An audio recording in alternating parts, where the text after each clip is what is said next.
C'est parti pour la deuxième vidéo de déco de Noël. Je vais vous proposer plusieurs choses et pour ça, vous aurez besoin de bouteilles et pots en verre, de peinture en bombe, en tube ou encore des vieux pots, de cordes, de pommes de pin, de marrons, de petites branches, de guirlandes lumineuses et de bougies, d'un pistolet à colle et de paillettes. Commencez par nettoyer les contenants. Pour éliminer les restes de mousse, remplissez la bouteille avec un filet d'eau. Attaquez-vous ensuite aux étiquettes. Laissez tremper dans de l'eau très chaude pendant 5 minutes et grattez avec une éponge en fil de fer. S'il reste de la colle, un peu d'huile suffira à l'éliminer. Pensez à bien dégraisser la bouteille après. Entrons dans le vif du sujet, la déco.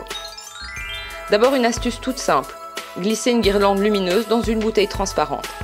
La lumière joue un rôle important pour créer une ambiance. Aidez-vous à l'aide d'une cuillère en bois pour bien la répartir.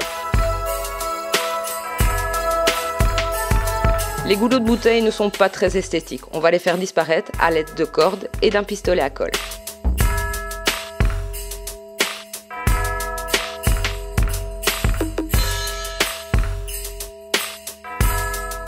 J'ai ensuite décidé de créer des vases. Pour ça, j'ai bombé d'autres bouteilles.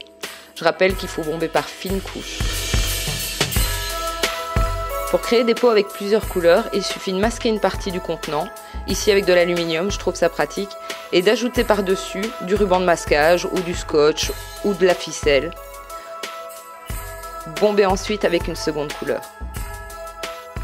Il y a quantité d'effets à créer avec cette technique. Pour cette troisième créa, je vous propose de fabriquer un bougeoir. Je prépare plein de petits bouts de bois ou encore des bâtons de cannelle, des grains de café. Ne reste qu'à les coller sur votre pot à l'aide du pistolet à colle.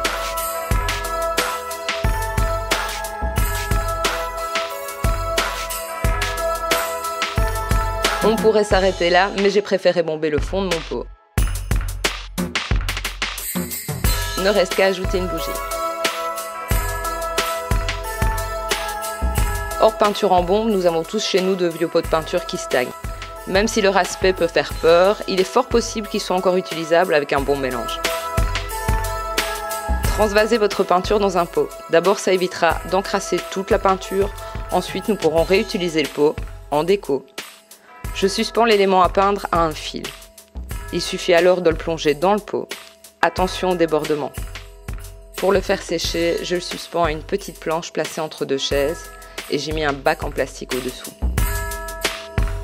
Si chez vous, vous êtes plutôt tube de peinture, ce sera la même méthode à la différence qu'il faudra mélanger votre peinture avec un peu d'eau.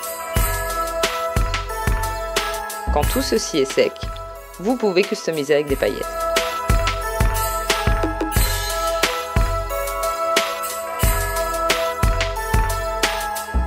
Ne reste qu'à assembler tous ces petits bouts de création.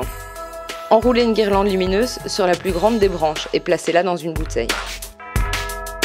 Remplissez ensuite le gros pot avec vos éléments naturels, peints ou pas. Et on s'arrête là pour aujourd'hui. Troisième et dernière vidéo de déco de Noël dans quelques jours.